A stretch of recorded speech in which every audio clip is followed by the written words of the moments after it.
What up, SNA Assassinators? This is Super Ninja Austin back here with another podcast video. And this is the AEW Collision review video on November 2nd, 2024, hours after a very phenomenal Crown Jewel pay-per-view. And they had so many.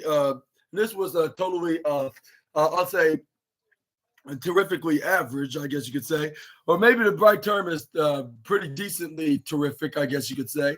And the three matches that I announced and advertised, like on my WWE Crown Jewel review video, like exactly promised. It was exactly like what it was an expectation wise of side of things, and that was and that's what was promising and intriguing, and it also tell like a story about the AEW Women's World Championship. Like after we saw the winner and they're moving on to the next person, and they already found a new challenger for the AEW Women's Championship, perhaps with some subliminal messages. But we're going to be talking about that in just a moment. We're going to start off with a party celebration with Private Party, with Tony Schiavone introducing them to the. Like with every babyface tag team on the roster, like Top Flight, the Outrunners, and even FTR.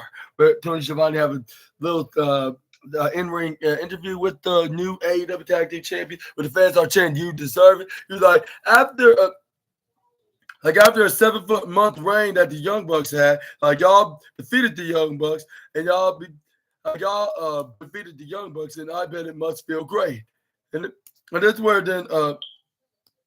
That's where we got what's his name. He can hardly hear him. Isaiah Cassidy is where Tony, like I can't hear you. They have something to say. This is where fans are chanting they deserve it. Like about a dozen more times. When Isaiah Cassidy's like, yeah, thank you. Like now, like it took us a very very long time, half a decade even. Like but at the end of the day, we did it, and that's where he raised up his AEW Tag Team Champions. Like yeah, like so. Isaiah Cassidy's like, yeah, I need to. And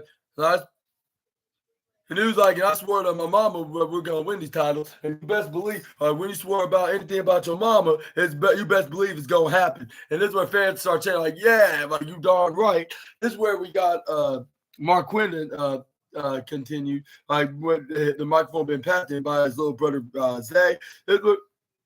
That's what Mark Quinn did send a message to, specifically the Young Bucks, by calling out the names Matthew and Nicholas. This is where then fans start booing, boo, we don't give a darn about those irresponsible EVPs that couldn't run a retail store. Mark Quinn was like, we want to thank you for letting us earn this, because it wasn't for you guys, but we wouldn't be sure if we were going to be AEW Tag Team Champions, because every time we would step in the ring, we just keep getting better. And now, we have this to prove it that we've been getting better and getting into the upgrade mode. And this is what Mark was like. But that being said, you need to know, I bet y'all wondering what's next for Private Party. He's like, it is what.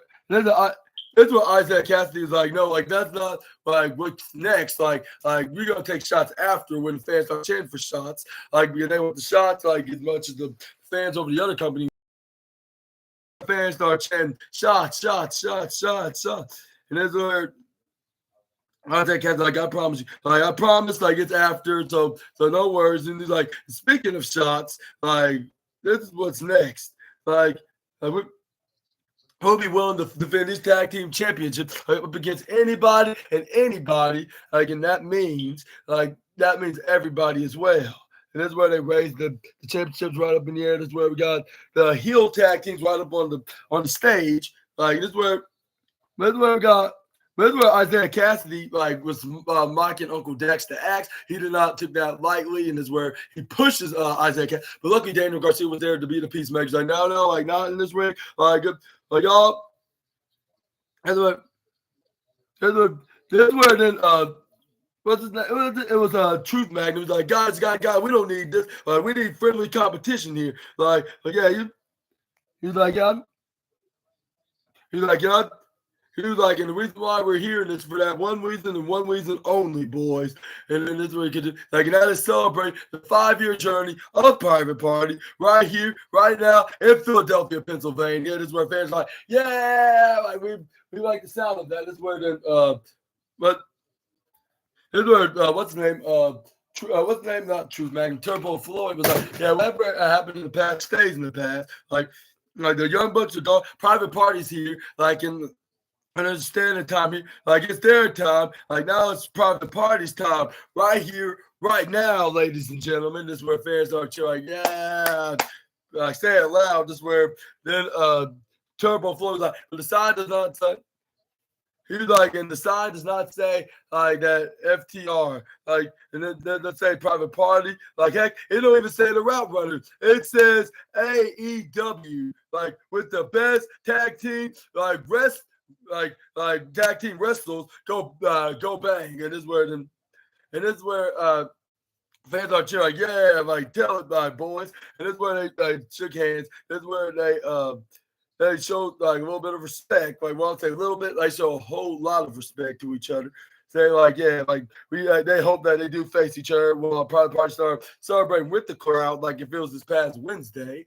And yeah, like I said, we're this past Thursday on Halloween morning. I'm gonna say it again tonight on Saturday on November 2nd, and like on this Rampage review. I'm totally happy for the EVP and I hope they hold that title for a little longer than we would expect them to. And this is where we got Mariah May said, "Where are your ass?" And then I was wondering what she was referring to, like when she came in the building, when Emma J they came in. It is where Anna Jay's like, "You think I can't beat you? I know I can beat you. Like I know." I know I already have a couple weeks ago, and I know I will, and I know I will 2 weeks later, 14 days later, I should say, whatever you want to put it as. But it's where it's like, and I'm walking out of Philly as new AEW Women's World Champion, but that's in the main event, which was the best decision. The best decision that Anthony Khan made right there, like continuing to give Super Ninja Austin what he wants. But when it comes to major decisions, I should say, but like same with that Paul guy.